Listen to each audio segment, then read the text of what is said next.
when we accept Islam, we're not converting to another religion.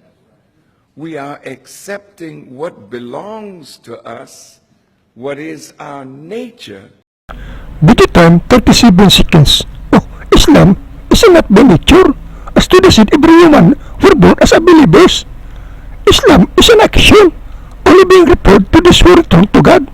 That does not belong to all who remain with God, or who stayed with God. So don't associate it to Abraham, Isaac, Jacob, Moses, David, et al.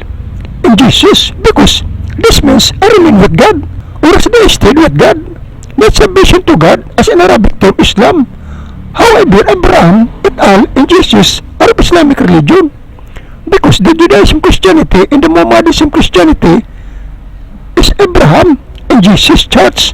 All the Islamic Muslims that did not accept the religion of truth, which was mentioned in Surah 9 verse 39 and verse 33, which is about Matthew 28 verse 17 to 20, are of Jesus as of their being astray or lost sheep, because lost sheep is also Abraham's and Jesus, not unless if they were already cast off by God in our Jesus.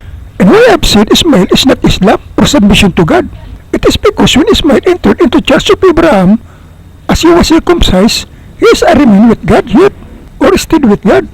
But only that, he turned away, but Abraham did not forsake him, as he established the Makkah because of Ismael, as it is the second promise of covenant of God to Abraham.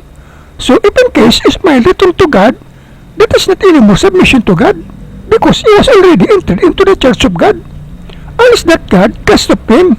So if he returned to God, then it is submission to God. As Islam generally means, if anyone turned away when was not entered into church of God yet, as they are the Gentiles, then if they return to God, then it is submission to God, as if they entered into the church of God. So that is why the Mohammedanism was being called as Islamic religion, as was started with the Gentiles. So Ismael is not submission to God or Islam, but his religion is both Judaism Christianity and Mohammedanism Christianity.